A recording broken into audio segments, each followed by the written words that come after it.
Bueno, pues a ver si ahora es la vencida. Ahora.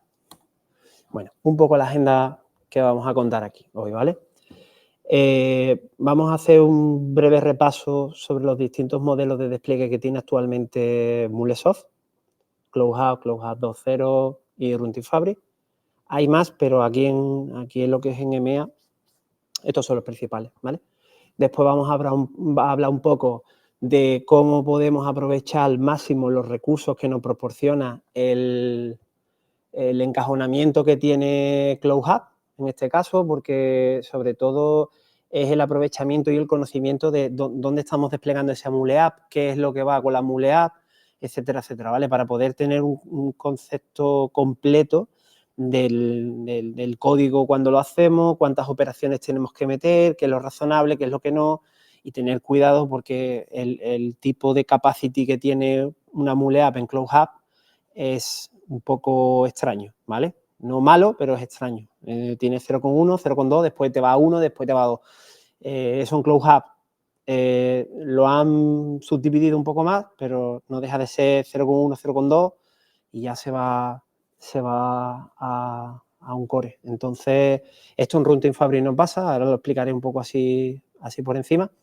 Y bueno, básicamente ese es el apartado de aprovechamiento de recursos.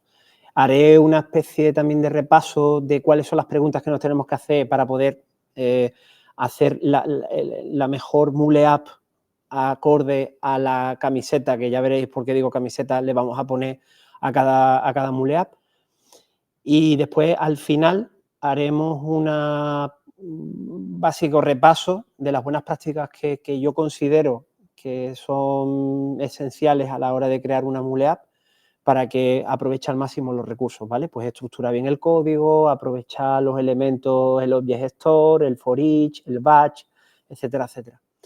Y finalmente os enseñaré un pequeño ejemplito para pasar el Object Store a través de una base de datos Redis, ¿vale? Y os explicaré después el porqué, ¿vale? Por una serie de limitaciones que tiene Mule, no limitaciones, sino que al final Mule es un producto, tiene que ganar dinero y hay una serie de limitaciones cuando tú contratas la licencia básica, ¿vale?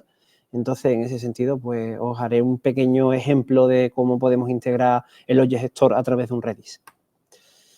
Vale, pasamos a los modelos de despliegue. Aquí no me quiero entretener mucho porque básicamente todos los que estamos aquí seguramente conoceremos todo esto, ¿vale? Pero tenemos varios modelos de despliegue. Cuando vamos a un cliente y le ofrecemos el cliente quiere MuleSoft, pues tiene varias opciones para poder contratar, ¿vale? Una es CloudHub y otra es Runtime Fabric, ¿ok? Entonces, ¿qué diferencia hay entre ellas? La principal es que CloudHub te proporciona toda la infraestructura necesaria para poder desplegar lo antes posible sin tener que preocuparte de tener que montar toda la infraestructura que Runtime Fabric requiere, etcétera, etcétera.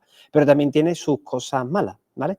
Y esas cosas malas, en este caso, bueno, por hacer un poco de repaso, ¿vale? Y no ir adelantándome. Las características, pues la característica que tiene que como mínimo te va a consumir, cuando tú contratas Mule, tú contratas capacidad, ¿vale? Capacidad de cálculo, y esa capacidad de cálculo son los cores.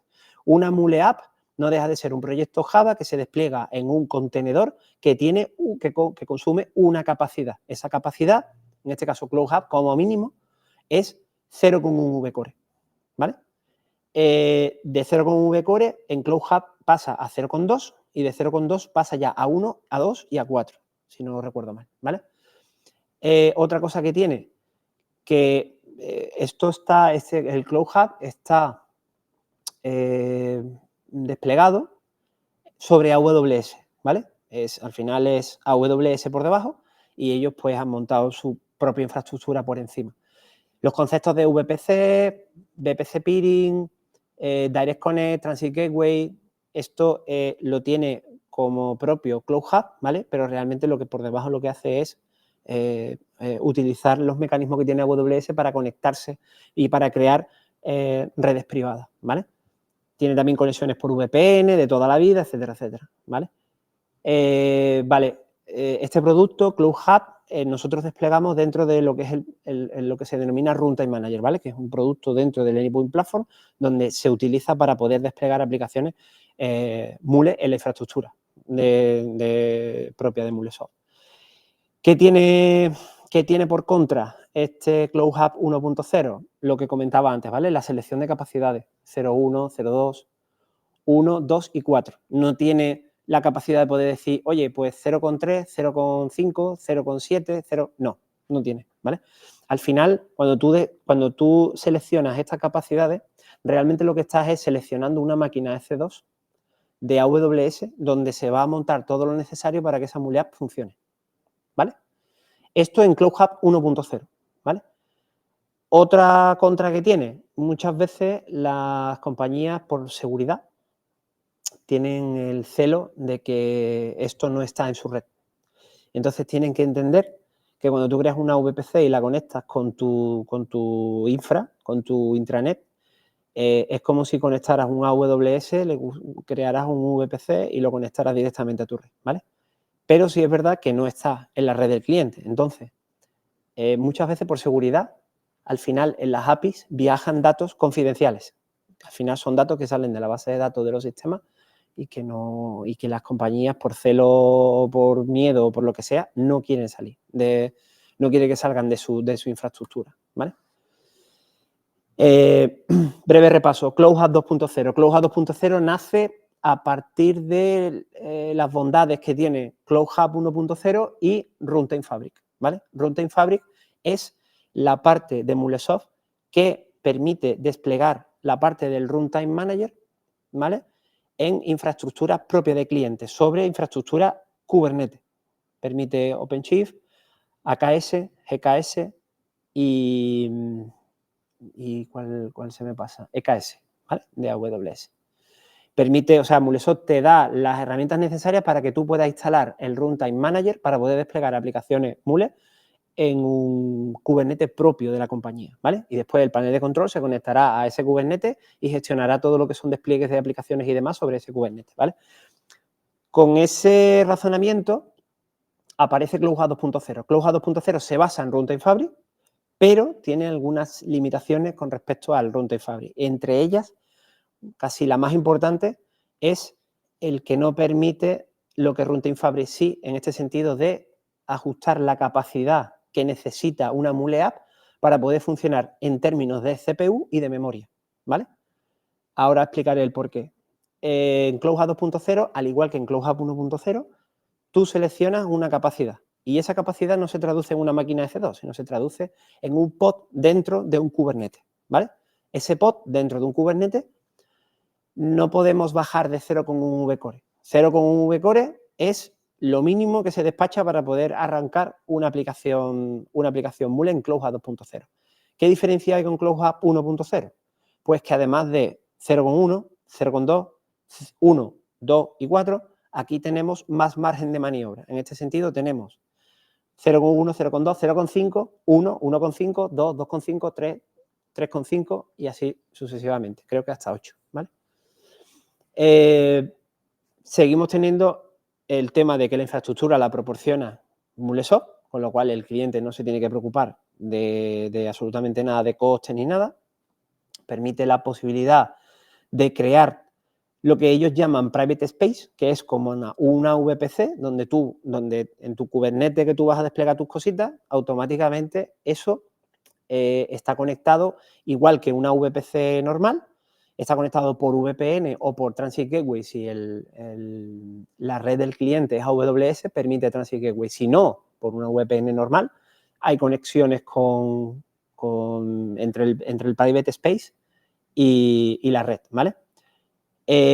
Tiene también un modo, a diferencia de Cloud Hub, puedes publicar APIs con salida al exterior e internas a la vez, ¿vale? Esto Cloud Hub no lo permite. Cloud Hub solo permite o internas o externas, ¿vale? Pero no puedes publicar la misma versión, no puedes publicarla en interno y en externo, ¿vale? Aquí sí.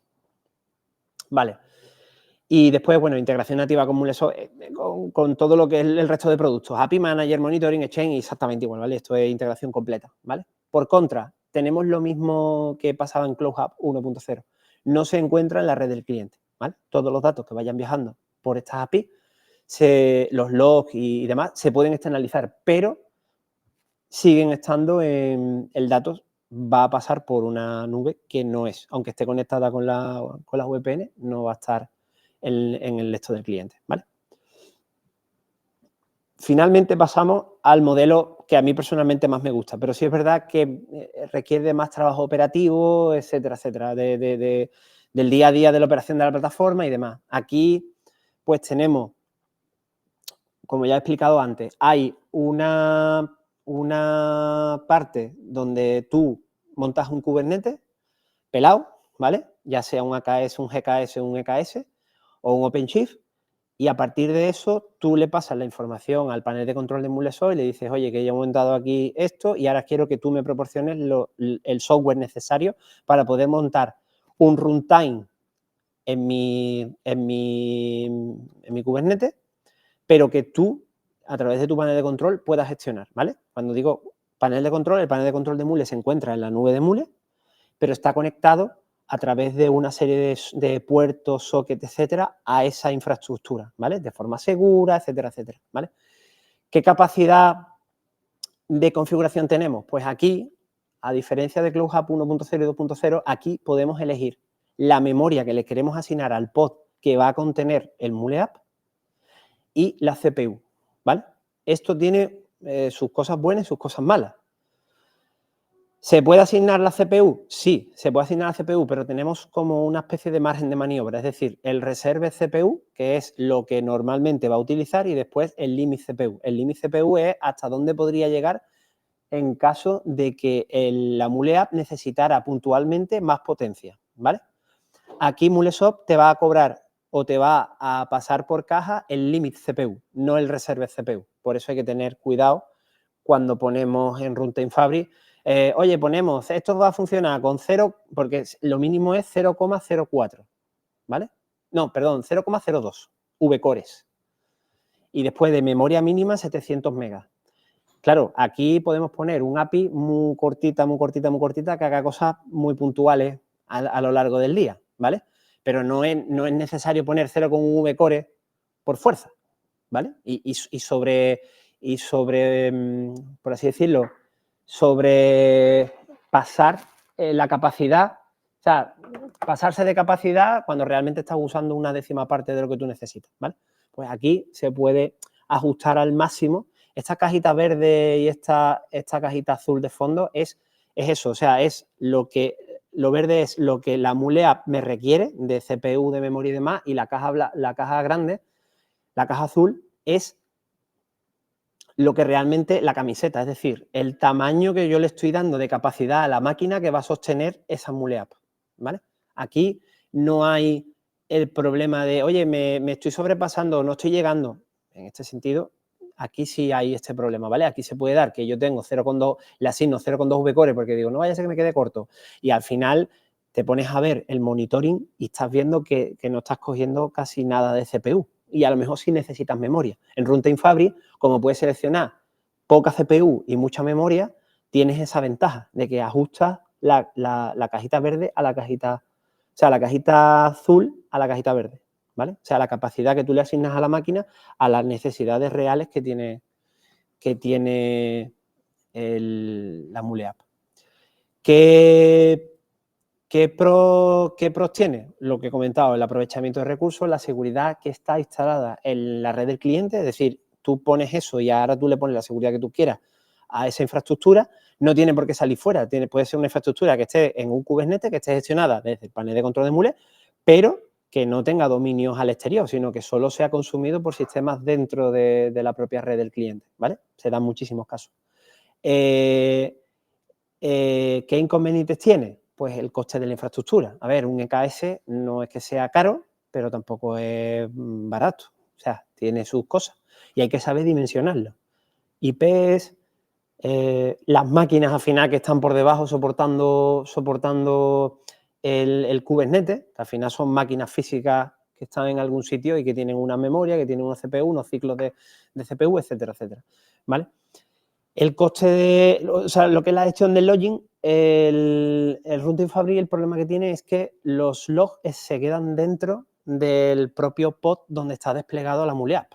Entonces, solo si tienes contratado una licencia Titanium con MuleSoft, es donde se vuelca en el panel de control todo el contenido de todos los pods que tienes desplegado en tu Runtime Fabric, ¿vale? Si no es así, no hay problema. Es decir, de una forma muy sencilla, a través de un external forwarding, se puede mandar todos los logs a un Splunk, un Kibana, etcétera, etcétera, ¿vale? ¿Qué inconvenientes tiene? Eso, el coste de infra, la gestión de los internos y además no es compatible con Anypoint MQ. Sinceramente, yo Anypoint MQ no lo he usado en la vida, ¿vale? Un ActiveMQ, un RabbitMQ, un Kafka, hace las veces y funciona a las mil maravillas, ¿vale? Y finalmente, y ya aquí paro de este apartado, el modelo de despliegue. Hace cuestión de un año y medio más o menos aparece un nuevo producto que se llama Flex UAPM. ¿Esto qué es? Pues básicamente hasta el momento que sale este producto, MuleSoft no era capaz de proteger con su API Manager aquellas APIs que no estuvieran desarrolladas con tecnología MuleSoft. Entonces, aparece este producto que lo que hace es un producto que tú instalas in situ, en donde tú quieras proteger los endpoints que tú tengas, y este producto lo que tiene es un pequeño gateway y además un agente que conecta donde tú instalas eso con el panel de control. Y en el panel de control, el API Manager que tiene el panel de control de MuleSoft es capaz de reconocer el Flex donde está instalado y aplicarle las mismas políticas que tú aplicas de seguridad, de quality of service, etcétera, etcétera, sobre esas APIs no desarrolladas en tecnología MuleSoft y que quieres proteger, ¿vale?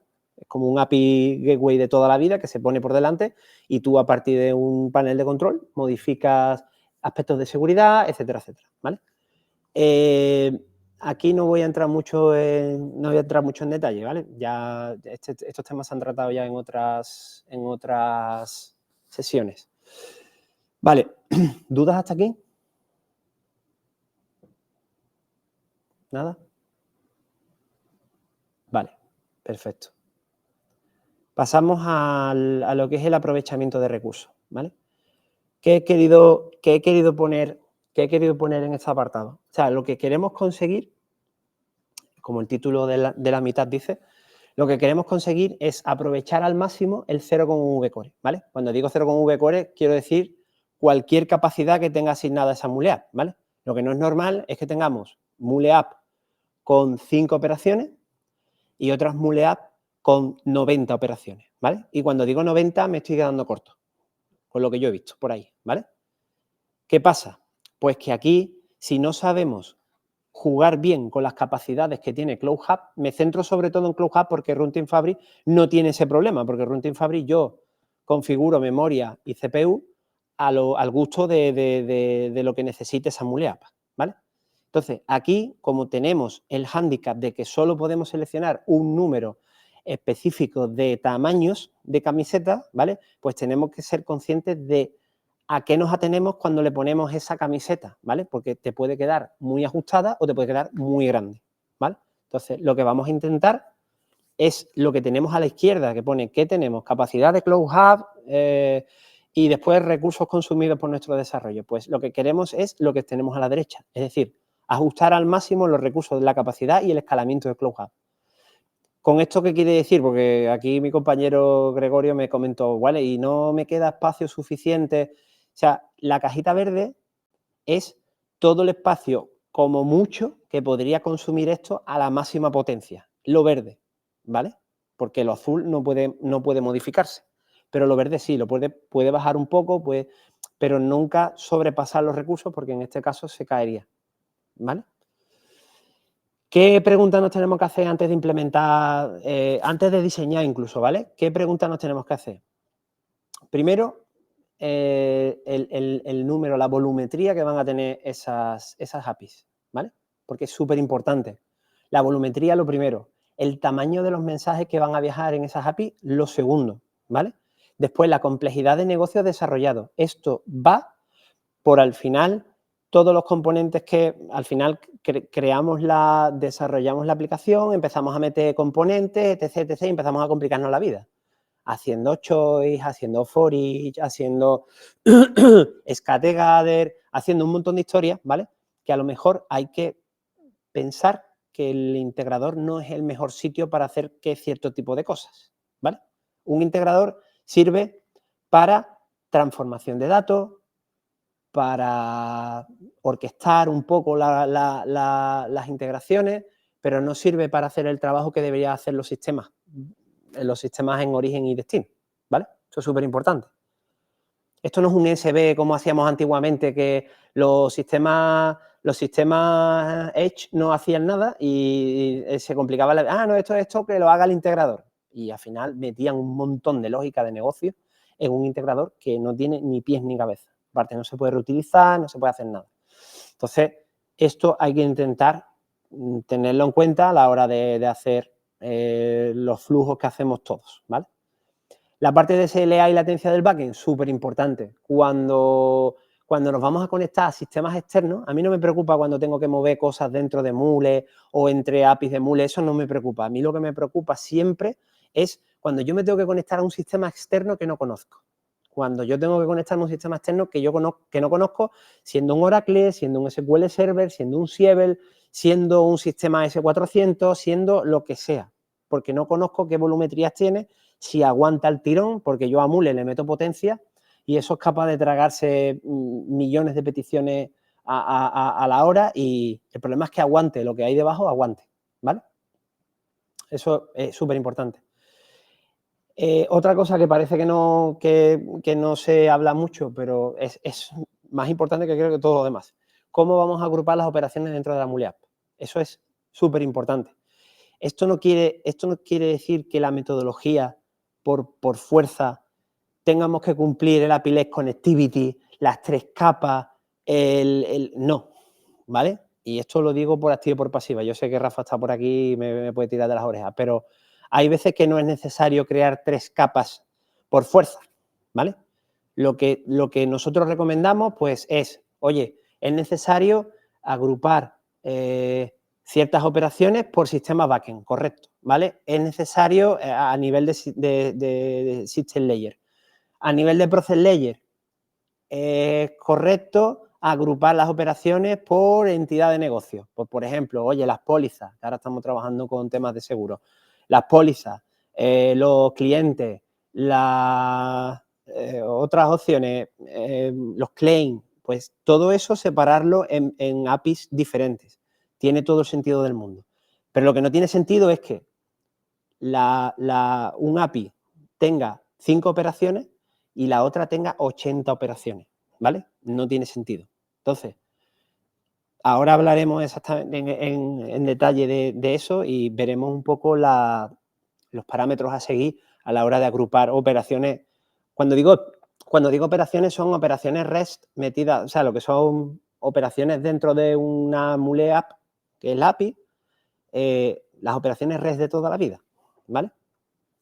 Bueno, tenemos operaciones asíncronas, tenemos ETL, schedule. Esto es súper importante. Muchas veces lo síncrono no es lo mejor, ¿vale? Siempre hay que pensar que a veces, si no tiene la necesidad de tener una respuesta in situ de la pregunta que hace un sistema A un sistema B, ¿vale? Es bueno, si esos sistemas se comunican muchísimo, es bueno meter una asincronía en medio, en el sentido de, oye, el sistema A me envía algo a mí como integrador, yo le digo, oye, que me ha llegado, tranquilo, y el sistema A estará esperando a que cuando el sistema B termine, ya se encargará el sistema B o el propio integrador de mandarte la respuesta de esa pregunta que tú has hecho, ¿vale? Tema de ETL y scheduler.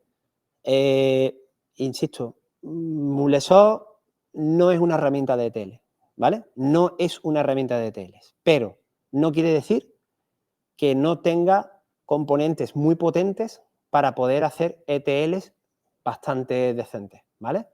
Bastante decentes. Entonces, insisto, no es la herramienta de ETL perfecta, pero tiene bastante potencia y tiene. Lo que pasa que hay que ver que tenga estas ETLs van en Mule App que necesitan capacidad de CPU y de memoria. ¿Conviene gastarse un dinero en core para hacer este tipo de cosas? Pues eso ya está dentro de cada cliente, ¿vale? A lo mejor tiene otra herramienta de ETL que hace lo mismo y que no le vale tan caro el tener esto manteniendo información sincronizada entre sistemas, ¿vale? Y ya por último, una cosa un poco tonta, pero bueno, el número de entornos productivos y no productivos. Esto también es importante. No puedes contratar la licencia básica y tener 5 entornos no productivos y 2 productivos. Estamos hablando de 4 cores sandbox, 2 cores productivos. No tiene sentido ninguno. Y sobre todo, y ya entraré en el detalle del por qué, ¿vale? Vale, esta gráfica de aquí es una pequeña gráfica que he encontrado googleando un poquito por internet, viendo la veracidad de los datos y demás, más o menos cuadra con las pruebas que hace la persona que muestra esta información, ¿vale? Aquí tenéis, de todas maneras, la presentación la pondré en SlideShare para que podáis descargarla con los datos. Por no entrar mucho en detalle, aquí se ve para una operación sencilla, ¿vale? Donde pone complejidad simple, la latencia del backend, que son unos 50 milisegundos, el protocolo HTTP, las cosas básicas de un flujo normal, ¿vale? Y te hace una traslación de el TPS, que son las transacciones por segundo, más el tamaño del payload, ¿vale? Aquí vemos que si el tamaño del payload es 100 bytes, esto para, creo que es para un core, sí, arriba está, para un core, ¿vale? Permite hacer unas 2.337 transacciones por segundo. Si vamos aumentando el tamaño del cuerpo del mensaje, ¿vale? Estos datos van decreciendo hasta llegar a un pico de 10 megas, 8 peticiones por segundo para un core dentro de una Mule App, ¿vale? ¿Hasta aquí alguna duda? Nada, vale. Esto que parece aquí tan simple, ¿vale? Es lo que comentaba antes. Business Logic Complexity. Aquí podemos diferenciar 3 tipos de complejidades. La simple, oye, no un pass-through, pero sí una pequeña transformación, un flujo medianamente sencillo, con pocos elementos, sin que tenga que hacer 3 llamadas a 3 servicios diferentes para obtener el dato, conjugarlo y devolverlo, ¿vale? Algo sencillo. Medio, pues ya pasamos a un poco de orquestación, un poco de lógica de negocio, etcétera, etcétera, ¿vale? Y ya complejo, podríamos entrar en lo que es el detalle de una ETL, un batch processing, etcétera, etcétera, ¿vale? Son ya cosas muy tochas que se pueden desarrollar dentro de MuleSoft sin ningún tipo de problema, ¿vale? En base al Business Logic tenemos otra comparativa, ¿vale? Aquí lo que se está explicando básicamente es que el volumen de tiempo de respuesta con respecto a la capacidad que se le asigna a una Mule App, dadas lo que está a la derecha, el API Detail, sobre todo el tiempo que tarda en responder el backend y el tamaño que tiene el payload, unos 100 kilobytes, ¿vale? Y unos 700 más o menos peticiones por segundo, ¿vale? Entonces, los tiempos de respuesta, que es las SLA en milisegundos con los cores, ¿vale? Podéis ver aquí cómo va subiendo, ¿vale? Cómo va subiendo las peticiones con respecto a los tiempos de respuesta, ¿vale? ¿Qué más? Vale, esto es lo importante, esto es súper importante. ¿Cómo agrupamos las operaciones dentro de las API? Esto es lo más importante que hay a la hora de diseñar y sobre todo de aprovechar los recursos que nos proporciona MuleSoft en CloudHub, ¿vale? 1, agrupar estos son preguntas, ¿vale? Agrupamos por sistema backend, es decir, yo tengo 2 bases de datos diferentes o 4 sistemas diferentes. Por defecto, lo primero que se me ocurre es crear 4 System API diferentes que apifiquen cada uno de los sistemas, ¿vale? Pero puede darse el caso de que un sistema, por el motivo que sea, una Oracle, por ejemplo, tenga un conjunto de operaciones que tenga una cantidad de peticiones brutal y otras dentro de ese mismo sistema que solo tenga operaciones de escritura y update muy sencillas y que además se repiten muy poco. Entonces, ¿tiene sentido crear una sola system para ese sistema con esa diferencia de volumetrías entre operaciones? Pues tiene sentido, no tiene sentido agruparlas todas en una. Tiene sentido agruparlas por volumetría, porque también hay que ver el tamaño del mensaje, etcétera, etcétera, ¿vale? ¿Por qué? Porque si el día de mañana yo tengo muchas peticiones y a lo mejor tengo 2 operaciones, pues puedo crear una pequeña System API con esas operaciones que necesitan muchas respuestas, el tamaño del mensaje es pequeño y yo con los workers, yo le meto 0,1 y a lo mejor le meto 4 workers y aprovecho mucho mejor los recursos que si yo a una System API que contenga los dos tipos de operaciones, el que tiene mucha volumetría y el que no la tiene, y le tengo que meter a lo mejor 0,4 vcores, o sea, no meterle 0,4, sino que con 0,1 se quede corto, con 0,2 se quede corto y tenga que meterle 1. Y encima ese 1 no aguante y tenga que meterle otro worker en paralelo. Estamos hablando de que si podríamos tener, haciendo mal las cuentas, 0,4 más 0,2, tenemos 0,6. De la otra forma tendríamos que tener 2 cores, ¿vale? Eso yo personalmente lo veo todos los días, ¿vale? Entonces, lo importante es aprovechar el tamaño de las cajitas que tenemos, de las camisetas que tenemos y si a lo mejor es mejor poner 2 pequeños en paralelo a trabajar con 4 o 5 operaciones y el resto, que son menos usadas y demás, en otro poniéndole SAPI, Oracle 1, SAPI, Oracle 2, ¿vale? Pero sabiendo y agrupando inteligentemente las operaciones, ¿vale? Después, si nos vamos a la parte de funcionalidades de negocio, nos vamos un poquito a la capa de encima, a la capa de proceso. Estamos en las mismas. Si tenemos un proceso asociado a cliente y ese cliente tiene 200 APIs, ¿vale? Oye, vamos a inventarnos una subdivisión dentro de cliente que sea, por ejemplo, cliente tipo 1, clientes tipo 2 o lo que sea, ¿vale? O sea, una subdivisión dentro del tipo de cliente por otro objeto de negocio dentro de cliente que sea capaz de poder subdividir de forma equitativa el número de operaciones y en vez de tener 200 operaciones en una, podamos tener 25 operaciones en 4 separadas por un subnivel de negocio dentro del propio cliente, ¿vale? ¿Se entiende hasta aquí lo que estoy explicando? ¿Sí? Vale. Lo que he explicado antes, ¿vale? No me voy a parar en porque agrupar por volumetrías en las operaciones. Estamos hablando de lo mismo, ¿vale?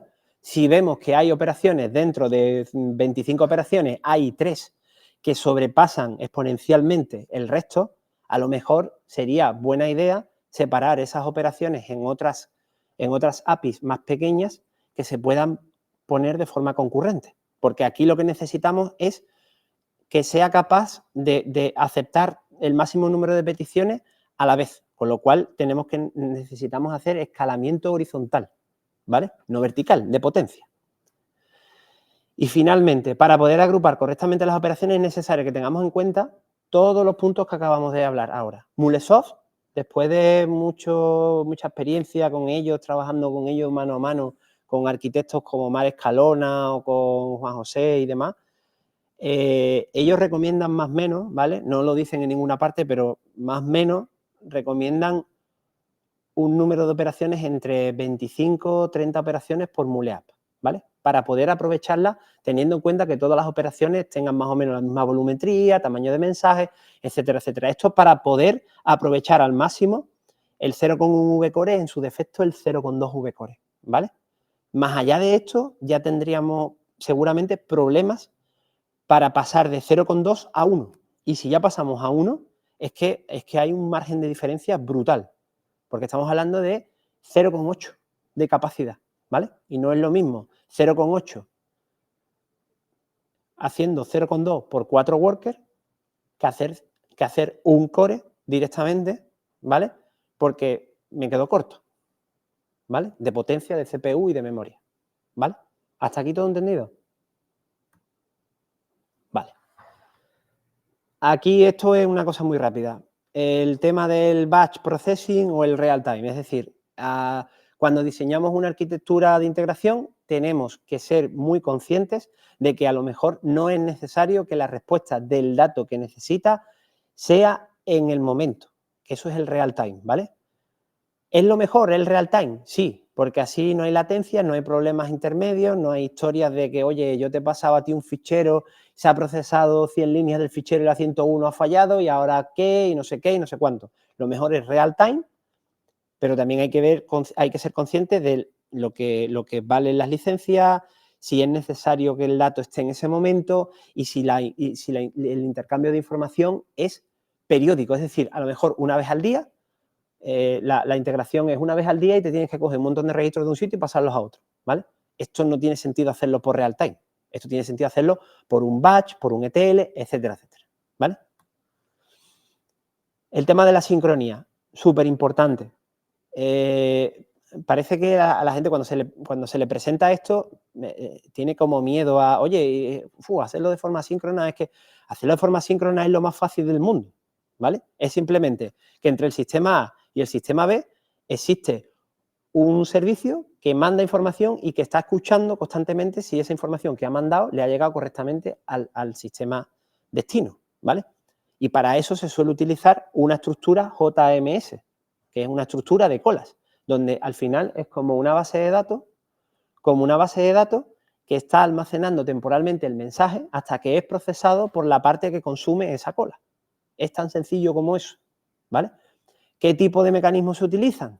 Pues tipo ActiveMQ, RabbitMQ, Kafka, etcétera, etcétera, ¿vale? Y sobre todo se recomienda para cuando de verdad no hay necesidad de que el sistema A, que llaman sistema B, requiera de una respuesta en el momento.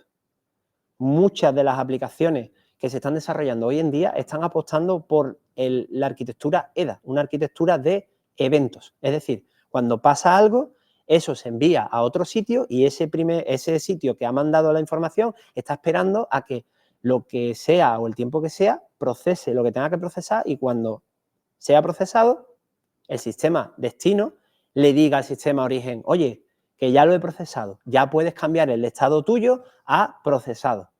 Eso no es tan complicado, ¿vale? Entonces, en ese sentido, aquí hay un ejemplo de cómo se podría plantear con diferentes tecnologías, con Flex y Spring Boot o directamente sobre MuleSoft, ¿vale? Importante, todo lo que son ETLs, scheduler y demás, y temas asíncronos, nunca deberían de estar en Mule App que tienen servicios síncronos, ¿vale? Es importante siempre separar esto. ¿Por qué? Porque a la hora de cuando tú operas la plataforma y ves el API, que además de los servicios síncronos, que tú estás viendo peticiones que llegan, fallos, etcétera, etcétera, y estás viendo que hay un consumo de memoria excesivo.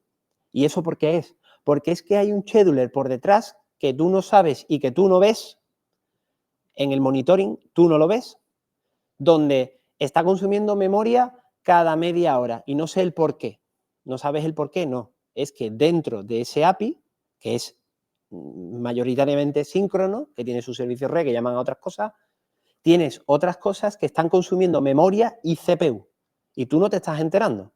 Tú lo que estás viendo en el monitoring simplemente son entradas y salidas y errores que hay. Y, oye, y que la máquina virtual sube un montón de memoria, etcétera, etcétera, ¿vale? Entonces, es súper importante que tengamos muy acotado que todo el desarrollo asíncrono, ETL, batch, lo que sea, esté a nivel de proce o a nivel de system o como sea, pero que nunca esté en el mismo sitio donde está en la parte síncrona, ¿vale? Es súper importante. A ver, que lo podéis hacer, pero que no os lo recomiendo, ¿vale? Porque después vais a tener un montón de problemas para monitorizar la susodicha API. Como decía antes, MuleSoft no es una herramienta de ETL, no está diseñada para hacer ETLs, ¿vale? No es la herramienta, tú escribes ETL en MuleSoft y no, ¿vale? Existen otras muchísimas herramientas que hacen esto y no sé si lo harán mejor o peor, pero te puedo asegurar que están diseñadas para eso, ¿vale? Pero eso no quiere decir que MuleSoft no tenga las herramientas necesarias para poder hacer ETLs, ¿vale? Las tiene y son muy potentes, ¿vale? Lo que es el batch processing no es objeto de este meetup, pero lo que es el batch processing, nosotros hemos hecho pruebas y tenemos benchmark que hemos creado a partir de un ciclo, o sea, un flujo hecho por for each o for each o parallel for each, y después hemos hecho lo mismo, o sea, la misma funcionalidad llevada a un batch. La gestión de memoria que hace un batch, además de un control de errores bastante mejor que procesos en paralelo, ¿vale? Entonces, el batch processing es muy recomendable para poder hacer tareas de forma concurrente, control de errores, etcétera, etcétera. Y además tiene una serie de operaciones como las bulk sobre bases de datos. No sé si sabéis lo que es el bulk insert, bulk update. Son, al final, tú construyes una consulta de múltiples DDLs, de múltiples insert, múltiples update, múltiples... Y lo que hace es que lo ejecutas en bloque. No haces insert tal, insert tal, insert tal. No estás haciendo un for each donde tú, imagínate, recoges un índice de información de tal y tienes que hacer tantos insert como índices estés recogiendo. Entonces, eso se puede construir una bulk insert con todos los insert que tú tienes que hacer y ejecutarla de una sola vez, ¿vale? Eso lo permite Oracle, por ejemplo, lo permite, SQL Server lo permite, etcétera. Como Mule está basado en Java, Java permite hacer bulk insert, ¿vale? Y tiene operaciones específicas para hacer bulk insert, update y delete. La parte de streaming es una cosa que tampoco se habla mucho, pero es súper importante. La parte de streaming es algo que tiene, no sé si decir el protocolo HTTP o no.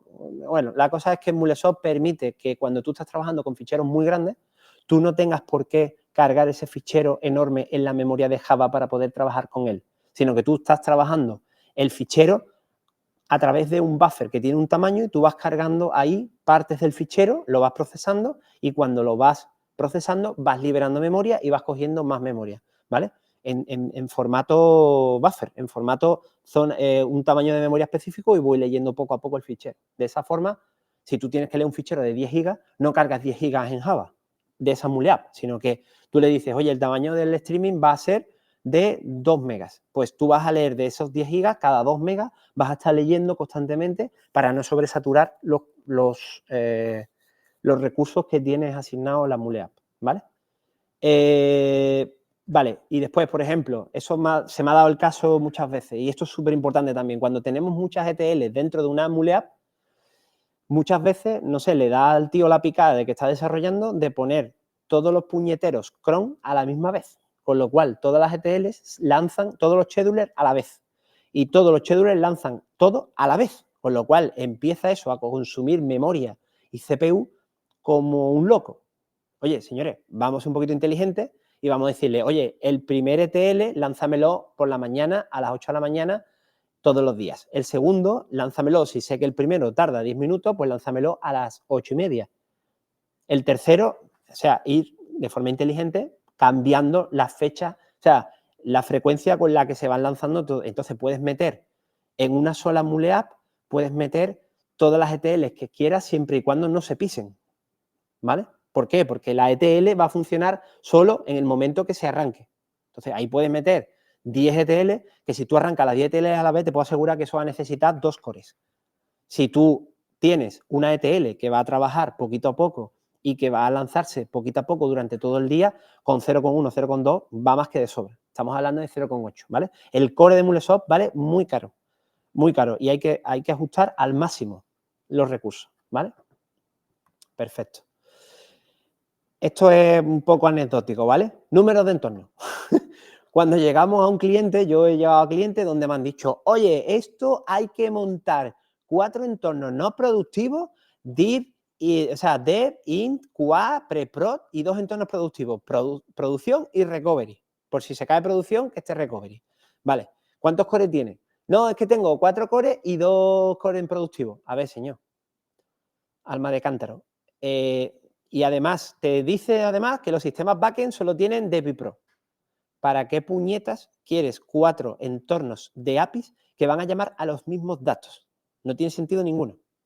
Ninguno, ¿vale? O sea, lo normal, lo que se recomienda siempre, y por eso está hecho la licencia básica, es que, vamos a ver, si tenemos un entorno de desarrollo donde el equipo de integración puede hacer pruebas, levantar, bajar, y no depende de que estén llamando constantemente al sistema front, tenemos un sistema de desarrollo donde podemos perrear los desarrolladores todo lo que queramos, hacer pruebas, todo lo que queramos. Después tenemos un sistema, otro entorno UAT, donde cuando ya tenemos una versión estable, entre comillas, de nuestra API, la subimos a UAT y ahí ya puede probar los front tranquilo de que no se va a caer el API porque estamos desplegando o porque estamos haciendo lo que sea, ¿vale? Tiene todo el sentido del mundo. Entonces, 2 entornos no productivos, 2 entornos Sandbox y un entorno productivo. Si ya queremos un entorno recovery, oye, pues tiene que pasar por caja y tiene que pagar más cores productivos, ¿vale? El recovery tiene sentido porque si se cae el sistema y lo que sea, de forma rápida puedes cambiar el recovery, pero es que estás teniendo una infraestructura montada para a ver si se cae. O sea, yo en el tiempo que llevo con MuleSoft creo que se ha caído una vez, ¿vale? Se ha caído una vez. Y la resolución fue medianamente rápida, ¿vale? Entonces, ¿tiene sentido un recovery? Sí, estamos hablando de que el negocio de API es crítico dentro de se muere gente si no tienes el API levantado, ¿vale? Entonces, ese tipo de cosas, pues sí. Y finalmente, a ver, si todo esto que hemos hablado de los entornos, si el cliente tiene un ELA es un tipo de contrato free to fill, ¿vale? O sea, que ahí tú puedes crear todos los entornos que quieras, todas las APIs que quieras y, o sea, si estás aburrido, te creas un entorno. Que estás aburrido, te creas un API, ¿vale? Que no hay ningún problema, no hay limitación ninguna, ¿vale? También tiene un sobrecoste brutal. Bueno, estamos hablando de que compañías así telco potentes tienen este tipo de contratos, ¿vale? Y este Tape-Share Sizing es un poco el concepto que os he estado explicando, básicamente. Es decir, tenemos unas camisetas que no cambian de talla, este 0,1 V-core, 0,2 V-core, este core, y tenemos que ajustarnos a ella. O sea, ¿cuál es la que mejor nos queda? La que mejor nos quede es la que mejor diseñemos. Es decir, por dentro tenemos que hacer deporte, ponernos en forma para caber la pequeña. O a lo mejor no cabemos, por el motivo que sea, tenemos que pasar a la siguiente, a la talla M, ¿vale? Pero siempre tenemos que tener en cuenta que tenemos que diseñar en base a los recursos que nos dan. Y esos recursos que nos dan son muy limitados. 0,1, 0,2, 1 y 2. Estamos pasando de 0,2 a 1. Hay una diferencia de 0,8 V-cores ahí, ¿vale? Y es muy grande. Entonces tenemos que diseñarlo de forma que con poquito podamos hacer mucho, ¿vale? En este sentido, la experiencia al final es la que te da. Después de toda esta chapa que os he dado, este pequeño, y también en base a todo lo que os he contado, ¿vale? Volumetría, tamaño de mensajes, tiempos de respuesta, en base a estos 4 o 5 tips, he creado una tabla donde más o menos, ¿vale? Se puede ver qué tipo de capacidad podemos asociarle a nuestra MuleApp, sabiendo esa información. A veces es muy difícil hacer esto, ¿vale? Porque no tenemos esa información. Entonces tenemos que ir más o menos un poco adivinando el tamaño que queremos asignarle, ¿vale? Yo de por mí siempre 0,1, pero hay que ser consciente de que 0,1 no da para algo complejo, ¿vale? No da para algo complejo. ¿Qué otros factores habría que tener en cuenta? Pues si es sync API o es async, lo que comentaba antes del real time o batch, que tengamos que cumplir estrictamente unos tiempos de respuesta, que eso también se nos ha dado el caso y hemos tenido que meter potencia porque no da para más. Y bueno, tamaño de payload, la API-led architecture, esto es lo que comento, no tenemos que cumplir a rajatabla el Experience Process System Layer. Si no es necesario una Experience, oye, pues se crea una Process, si es solo a nivel interno, y se crea una Experience, si es necesario hacer algún cambio sobre alguna funcionalidad, porque sea SOA, por lo que sea, se crea una Experience, pero no es necesario crear las 3 capas porque sí, y que lo único que hagan es pasar el dato de arriba abajo, no tiene sentido, ¿vale? Bueno, y en base a esto, bueno, explicar un poco la tabla, ¿vale? El tamaño pequeño, pues de 5 a 30 peticiones por segundo, el tamaño del payload, pues unos 100 kilobytes, una lógica sencilla y el tratamiento de ficheros, pues de menos de 1 giga, ¿vale? Pasamos a un tamaño medio, pues ya estamos pasando a unos 30, 100 peticiones por segundo. Oye, que 30, 100 peticiones por segundo en una API interna de una compañía no está nada mal, ¿vale? Estamos hablando de que por segundo, si le ponemos 100 peticiones, a lo largo del día son bastantes miles de peticiones, ¿vale? Aquí ya metemos un 0,2, ¿vale? 0,2. Si ya queremos algo muy potente, pues ya nos vamos a un core. Como podéis comprobar, casi se cuadruplica el TPS, ¿vale?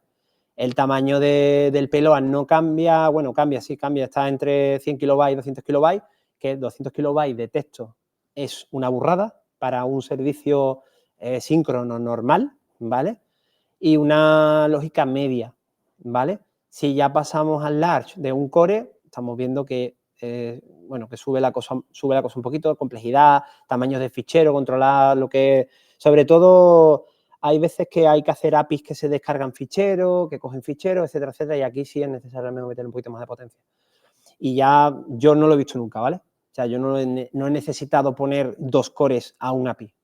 Pero, oye, ahí está y estamos hablando ya de que estamos desarrollando básicamente lógica de negocio dentro del integrador, ¿vale? Y tenemos potencia de sobra para poder meter ahí cores como nos dé la gana, ¿vale?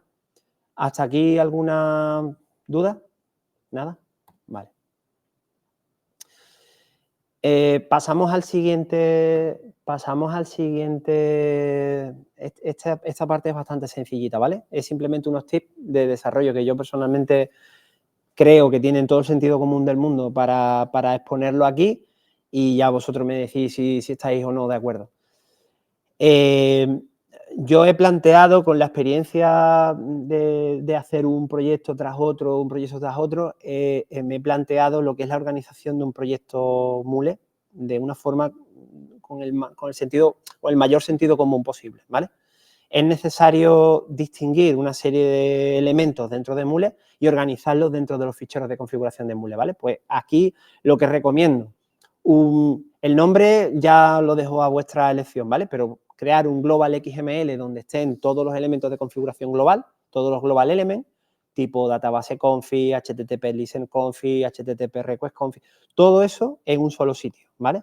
Después crear un error.xml donde se encuentre todo la que es la gestión de todos los errores y capturas de todos los tipos de errores que se pueden dar dentro de todos los flujos de operaciones de una Mule App. Es importante que no estemos tratando los errores en cada flujo constante y en cada cosa, porque después se pierde muchísimo el control sobre el código, que después hay que mantener. Después creamos por cada operación, es decir, por cada flujo que se crea dentro de un OAS, tenemos 4 operaciones, pues 4 flujos, ¿vale? 4 flujos diferentes en su correspondiente fichero, ¿vale? En su correspondiente fichero, para que quede completamente acotado que el crear cliente está en un crear cliente.xml, update cliente, pues a no ser que las funcionalidades sean muy parecidas y crear y update tengan lo mismo y no sea necesario crear 2 flujos, ¿vale?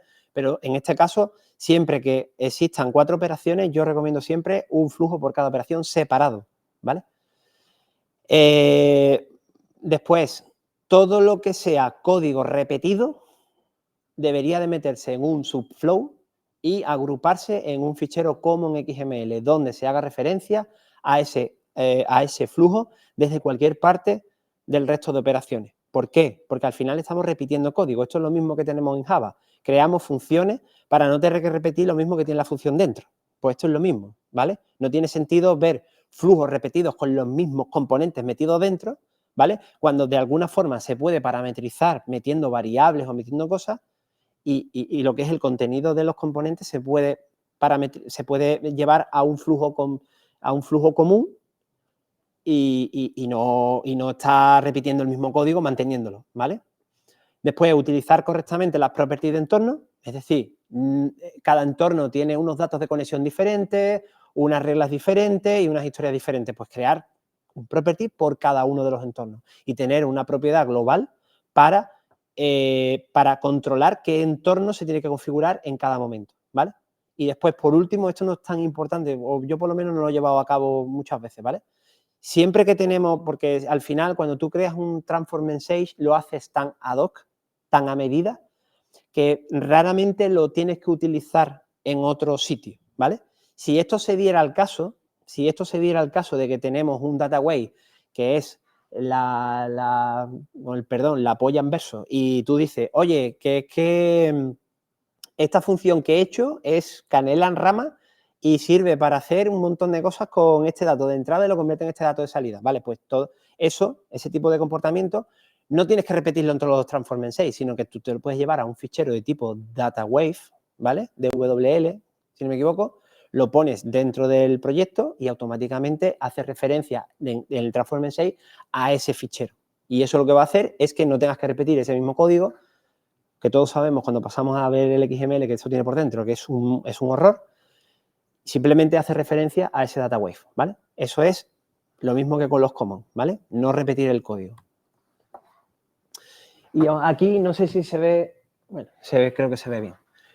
En esta slide se enseña un poco la estructura de un proyecto ejemplo que yo suelo utilizar siempre a la hora de empezar cualquier tipo de proyecto, ¿vale? Tenemos una estructura donde está el global, donde está el common, donde está el error, donde están dentro de service, del paquete service, hay 2 operaciones, pero esto simplemente porque la prueba tiene 2 operaciones el RAML, en este caso, y después un sexample.xml con el mismo nombre, que este es el fichero principal de configuración, donde tiene el API key root, que ha sido producto del scaffolding que se ha hecho sobre el RAML, ¿vale? Y donde tiene simplemente los flujos a los flow reference a los service, ¿vale? A los get test service, post test service, ¿vale? Y ya después en la parte de resources, pues tenemos, esto está un poco desactualizado, ¿vale? Porque aquí el RAML está incluido dentro del SRC Main Resource, pero la forma correcta que Mulesor recomienda para importar un API Specification es añadirlo como dependencia desde el Exchange, ¿vale? Esto se hace poniéndote encima del proyecto, Module Dependency, y te vas a API, y automáticamente te vas al Exchange y te descargas tu API Specification, tu contrato de integración, y automáticamente te dice, ¿quieres hacer scaffolding de este contrato? Y automáticamente te crea toda la estructura, ¿vale? Después, la parte de aquí, básicamente, bueno, esto no entra mucho en detalle, ¿vale? Este local debería de ser el $M para poder tener un dev property YAML, UAT property YAML, pro property YAML, local property YAML, ¿vale? En este sentido. Ahora os enseñaré un ejemplo. Vale, aquí es lo importante. Esto ya son cosas de esto que me ha pasado a mí personalmente, ¿vale? Y lo que yo me he ido encontrando. No utilice flow a diestro y siniestro. Esto tiene un sentido muy sencillo y está documentado por el propio Mulesor. Yo me he encontrado proyectos en los que todos son flujos, todos son flow.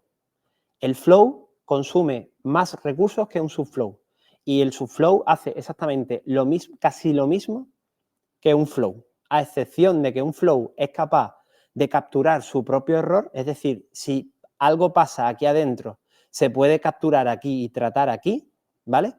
Y un subflow no. Perdón. Y un subflow no, ¿vale? Un subflow sirve para hacer fragmentos de código que se repitan, ¿vale? Un flujo también, pero el tema es que el flujo, por defecto, cuando arranca un API, automáticamente cada flujo genera una cosa que dentro de Mule se llama event, ¿vale? Mule event. Y eso consume memoria y tiempo de arranque, ¿vale? Memoria y tiempo de arranque. Entonces, me he encontrado proyectos en los que literalmente la memoria se iba al límite nada más que arrancar. Y la API no estaba ni funcionando, ¿vale? Y eso quiere decir que cuando arranca empieza a registrar todos los flujos que tiene y almacenarlos en memoria en el arranque, ¿vale? Y eso es un error garrafal y se nota muchísimo a la hora de, sobre todo a la hora de arrancar, no ya de funcionar después, pero a la hora de arrancar se nota muchísimo, ¿vale? Entonces, si no es necesario hacer un flujo, o sea, si tú lo puedes hacer con un subflujo, hazlo con un subflujo y no metas un flujo ahí porque este tipo de cosas no merece la pena, porque aquí no hay un listener, en la parte de source no hay un listener que esté esperando un evento para poder arrancar ese flujo, ¿vale? Entonces, es muy importante. Y en esta documentación de Mule te explica el por qué y te indica específicamente que los flujos consumen más memoria, ¿vale? Después, estudiar un poco antes de hacer un for each para todo. Esto yo corto manos cuando veo a los desarrolladores haciéndome un for each porque no saben hacer una SEL en condiciones para para traerse los datos me pongo malo, ¿vale? Es decir, lo normal que tú ves, oye, voy a hacer una SL para traerme los ID y después con esos ID lo meto en un for each y por cada for each hago una SL que me traiga todo el dato asociado al ID, alma de cántaro. ¿Por qué no te haces una SL que a lo mejor es un poquito más complicada porque lleva anidación, porque lleva lo que sea, ¿vale? Por no te haces una SL que de una vez te traiga todo el dato y tú lo trates y no estés haciendo una llamada para obtener todo y después, si obtienes 500 resultados, haces 500 llamadas más. Haz una llamada, te traes todos los datos, lo guardas en memoria y lo tratas, ¿vale? Eso es lo más razonable. Entonces, tú te encuentras, oye, for each, es que me consume mucha memoria. Lo primero que voy es saber los for each y doy en el clavo. Encuentro un for each que hace una SL que porque el tío de turno, que es integrador y que no sabe que las bases de datos existen y que hay un mundo más allá de Mule, tal, oye, señor, haz una SL un poquito más complicada. Es que yo no sé de base de datos. Pues ahí es donde está el problema. Pregunta, ¿vale? Pregunta a alguien con más experiencia que sepa y que te diga, oye, pues con esta SL que es un poquito más compleja, yo te la paso, tú la pones y ahora vas a obtener todos los datos de una tacada. Haces una consulta a base de datos, no estás constantemente entrando y saliendo, ¿vale? Súper importante. Después, analiza bien las dependencias que te hacen falta. Cuando digo dependencia, me refiero a cuando metemos conectores por deporte, ¿vale? Cuando metemos, me voy a salir un momento, cuando metemos componentes aquí por deporte, ¿vale? O sea, se ha dado muchos casos en los que creamos una API que tiene ejemplo, ¿vale? Y le metemos, oye, empezamos a meterle los módulos de Java porque sí, Object Store porque sí, vamos a ver, el Object Store porque sí, pues yo qué sé, Spring porque tengo algo de seguridad que quiero pasar y sobre todo este de Salesforce, ¿vale? Yo he cometido ese fallo una vez y ya no lo comento más. Cuando estás desarrollando para Runtime Fabric, el espacio hay que reducirlo al mínimo. Y yo hacía una template, un proyecto template que tenía todos los componentes. Cuando a mí se me ocurrió subir eso, ese jar compilado, que no tenía nada, o sea, solo usaba el HTTP, solo usaba el HTTP. Se me dio por subirlo, cogía 200 megas, un jar, 200 megas. 200K de código Muleapp y 199 megas de librerías absurdas que no valen para nada, ¿vale? Ahora lo voy a enseñar, un poquito más tarde lo voy a enseñar. Tenéis que usar siempre lo que necesitéis en cada momento. No podéis, o sea, por defecto, cuando tú creas un API de cero, aquí, New Project, Mule Project, automáticamente aquí te metes un componente que se llama Socket. Eso es una dependencia. Eso no vale para nada. O por lo menos yo no lo he usado nunca. ¿Vale? Pero te lo pone. ¿Para qué te lo pone? Si no lo vas a usar. Eso es memoria. Pero es que voy más allá. El de Salesforce,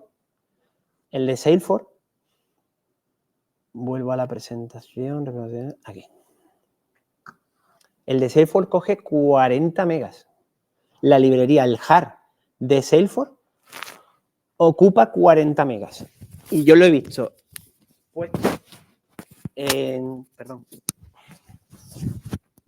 puesto en APIs que no llamaban a Salesforce, ¿vale? Esto que son 40 megas de más que tienes que subir, que tienes que desplegar, que tienes que todo, manejar, memoria, todo, ¿vale? Entonces, señores, tengamos cuidado a la hora de meter componentes ahí porque sí, no tiene sentido, ¿vale?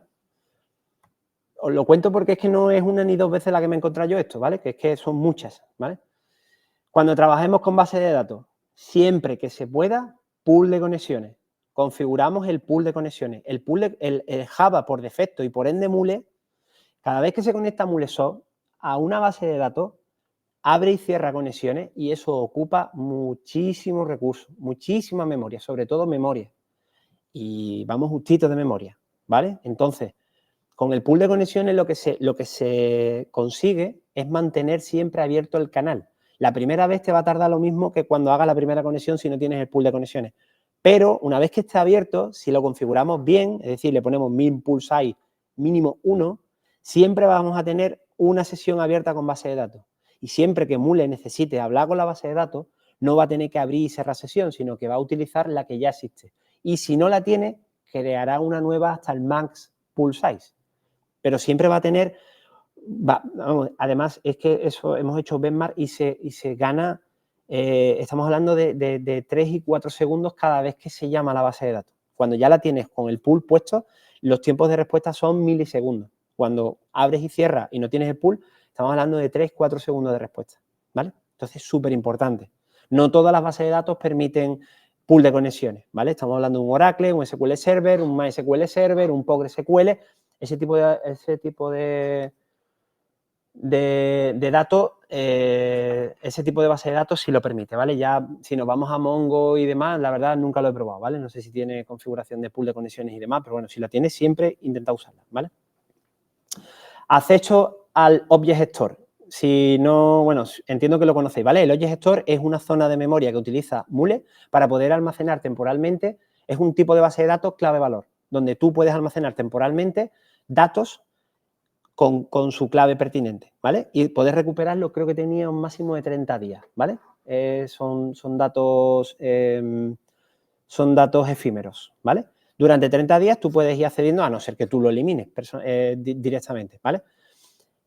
¿Para qué se utiliza? Pues lo típico, si un HTTP request tiene que llamar a un sistema que tiene OAuth 2, el OAuth 2 te da un token que te permite almacenarlo durante una hora y poder reutilizarlo para no que estar constantemente llamando al Authorization Server para que te dé el mismo token, ¿vale? Entonces, ¿eso dónde se guarda? En el Object Store. Lo hace automáticamente el componente HTTP request, ¿vale?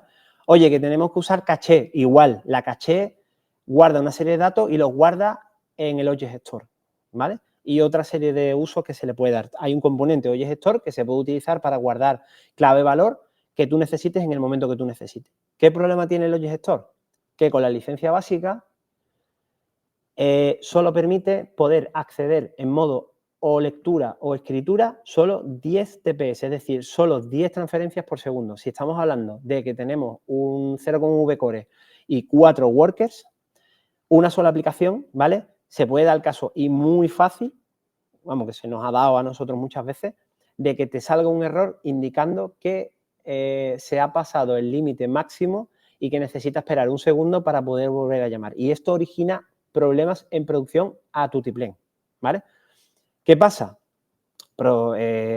Esto siempre hay una versión premium, ¿vale? Hay una versión premium por detrás que son 100 TPS por segundo, que ya para llegar a 100 TPS por segundo ya tiene que ser un API jodidamente grande, ¿vale? Pero tiene tiene esa cosa. El premium, sinceramente, no sé cuánto vale, pero barato no es, ¿vale? Entonces, por eso voy a explicar después una forma de poder utilizar otro método que también tiene su coste, pero bueno, no tiene ese límite, ¿vale? De TPS.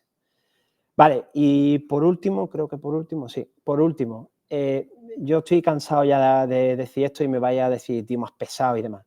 Es necesario e imprescindible saber programar en Java para poder entender mejor Mule, ¿vale?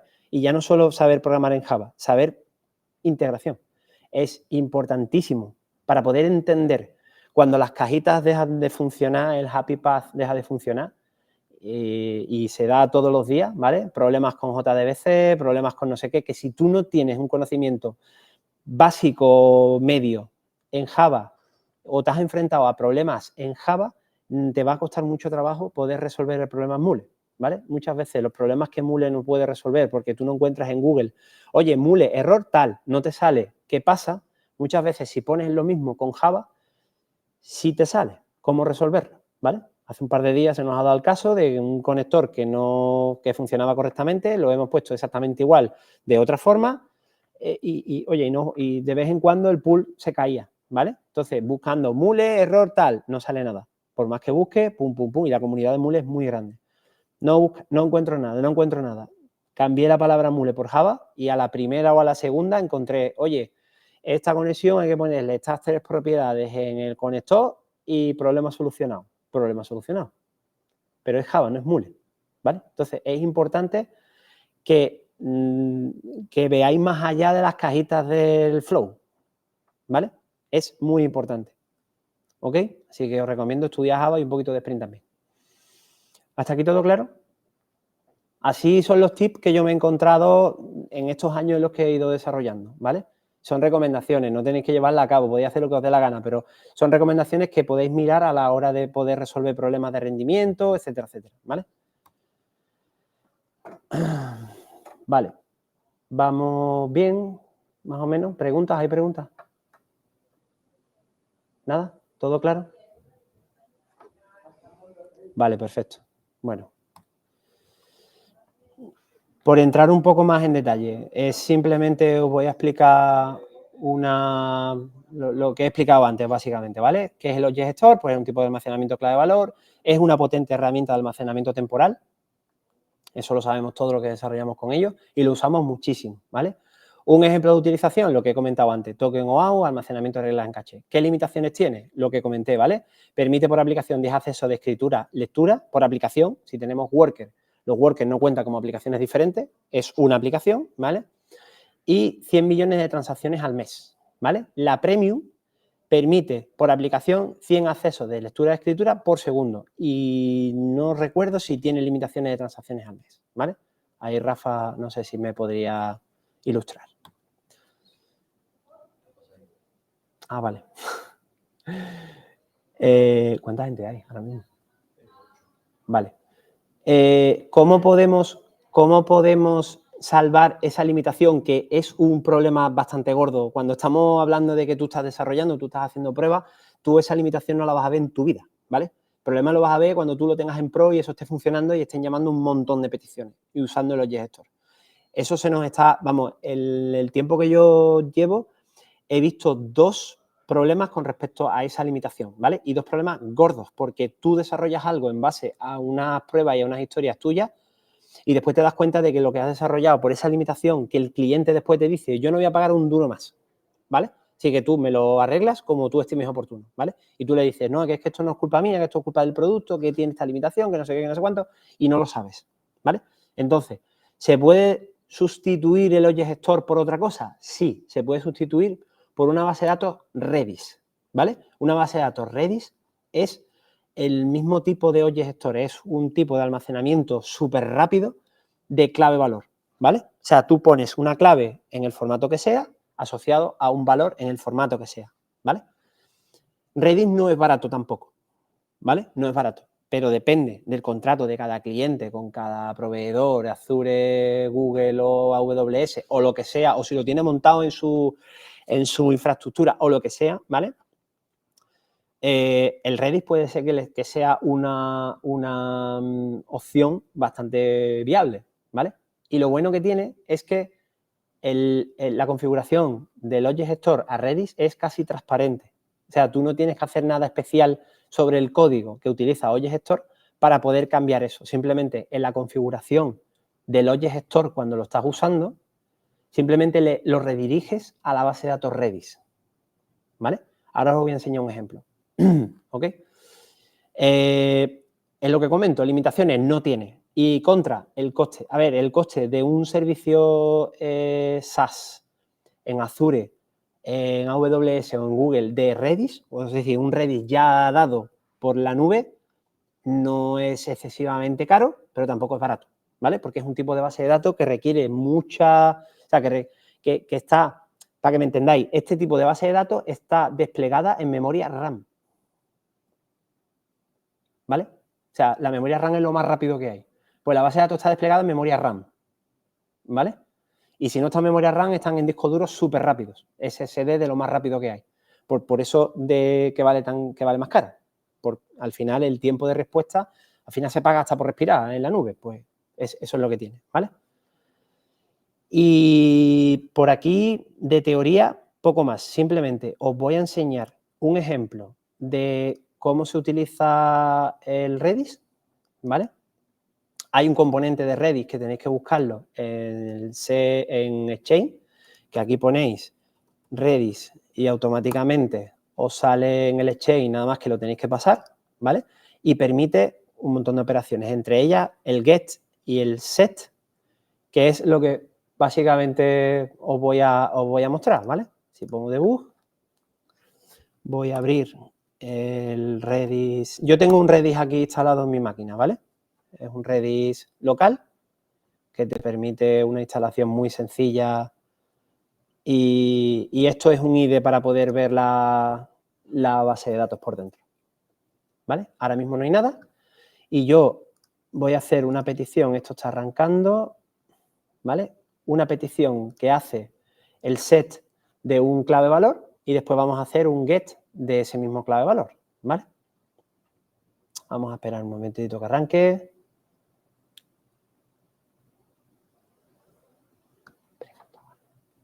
¿Preguntas o algo? No, vale.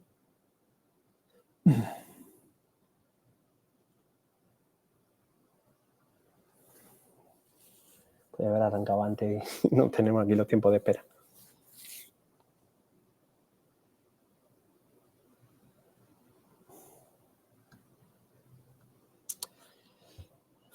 Esto antes no tardaba tanto en arrancar. Ah, sí, seguro. Pues mira, no me da cuenta. En fin. Vamos a ver. Modo debug. Voy a poner un punto de ruptura aquí. Y otro aquí. Vale.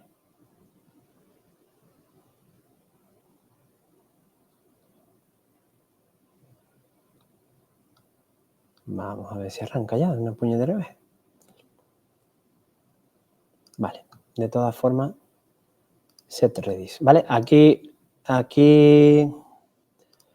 lo que tengo es un listener que tiene. Vamos a ver. Aquí. Madre mía, qué lento va. Tiene un set y aquí tiene un get, ¿vale? Entonces, si no me deja por mentiroso y deja de... No sé el motivo del por qué está tardando tanto en arrancar.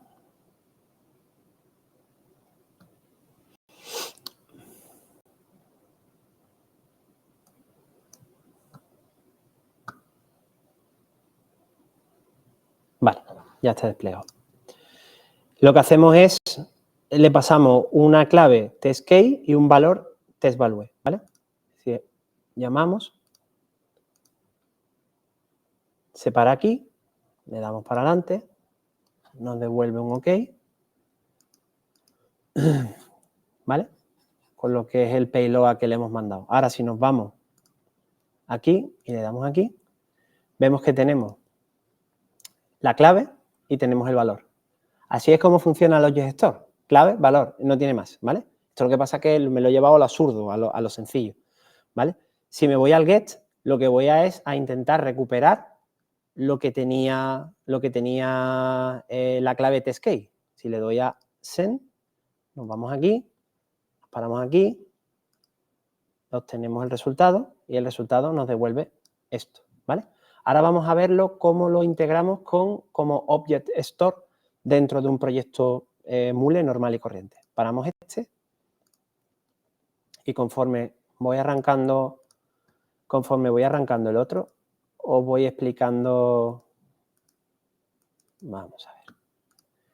Mientras que va arrancando, pues os voy explicando qué es lo que he hecho. Pues básicamente, aquí en Global Element, lo que he hecho es que dentro de, cuando tú creas un Object Store, tú lo primero que necesitas, o sea, si tú tienes que trabajar con Object Store, tú te tienes que descargar dame un segundo, que es que se han apagado las luces. No, un segundito, que es que nos echan de aquí.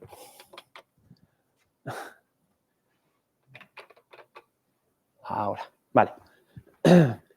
Tú para trabajar con Object Store, tú te tienes que traer el componente de Object Store y además de crear lo que es en sí el Object Store, tienes que crear un Object Store config, ¿vale?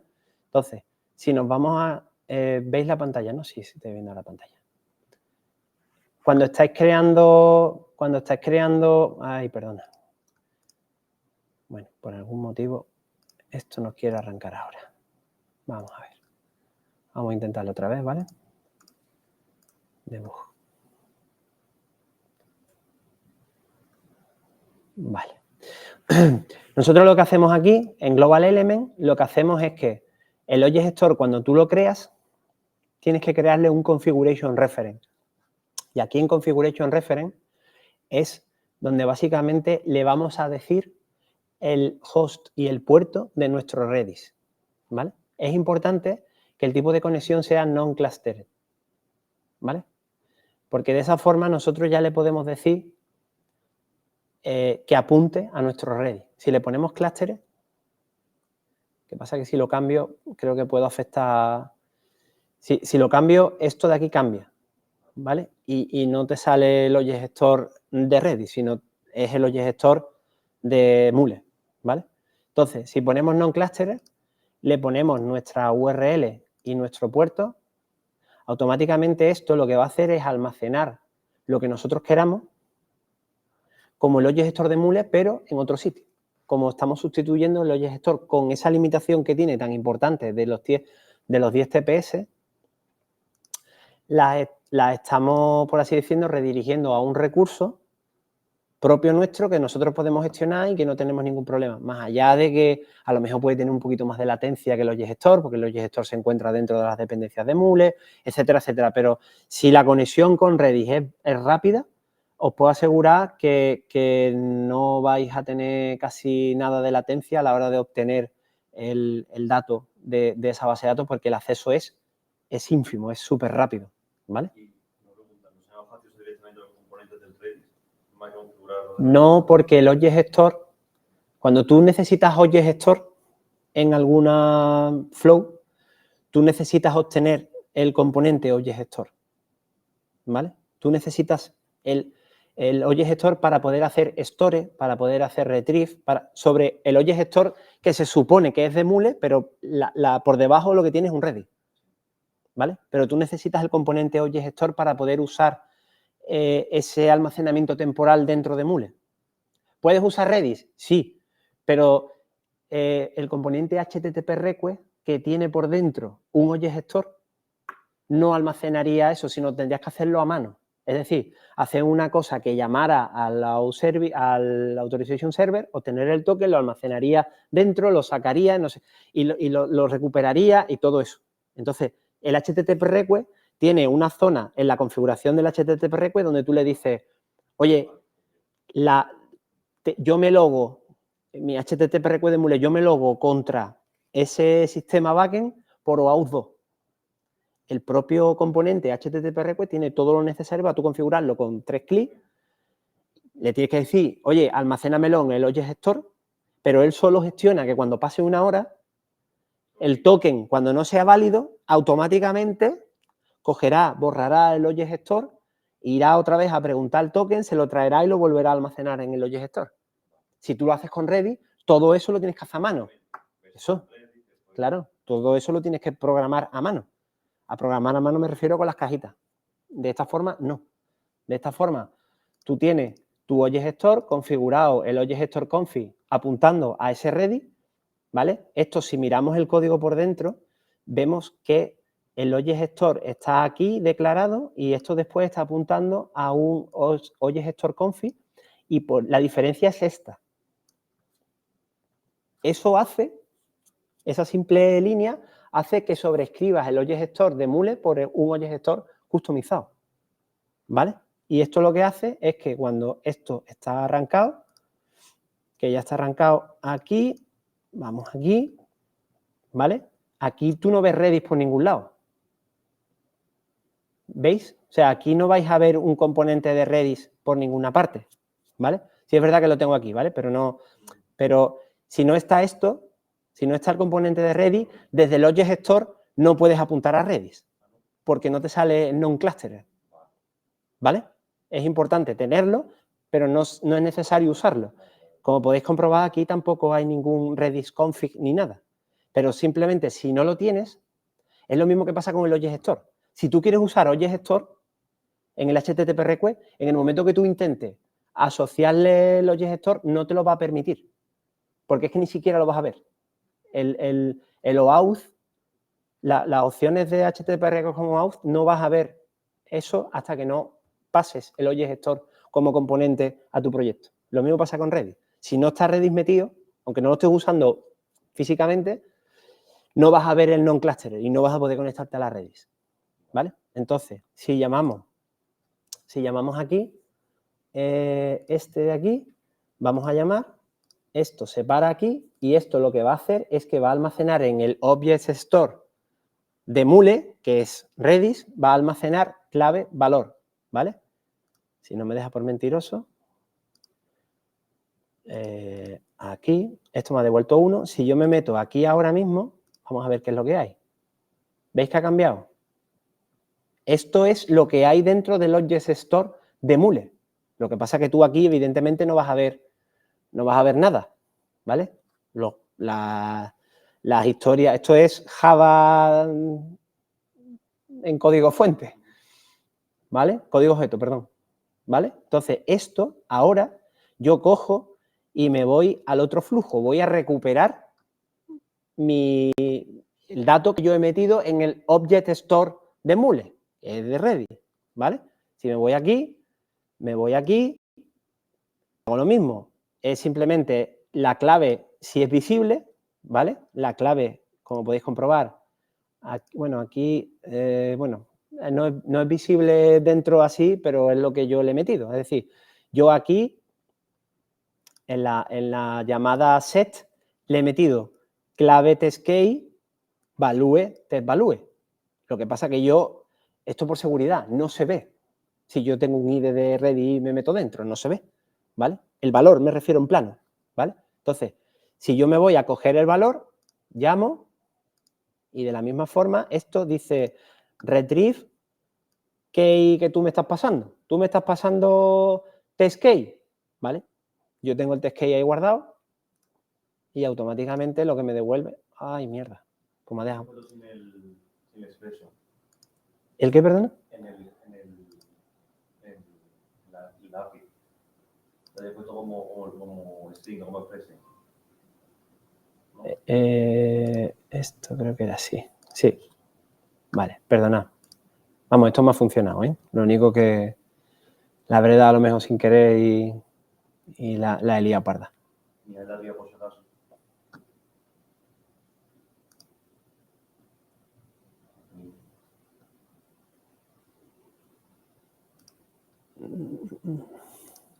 Vale, un momentito. A ver si no me deja por mentiroso. Pero bueno, en principio, mientras que se va compilando y demás, no sé si esto dará tiempo, porque ahora es que no sé por qué, pero me está tardando la vida en arrancar esto. Vale. ¿Dudas o algo que os pueda resolver?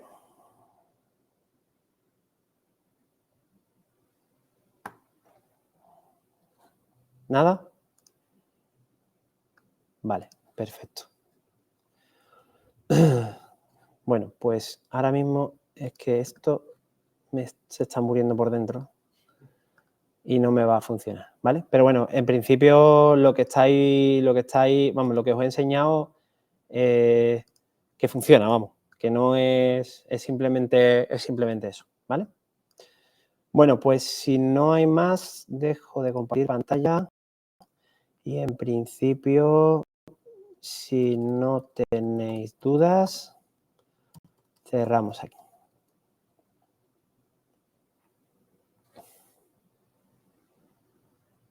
Todo claro.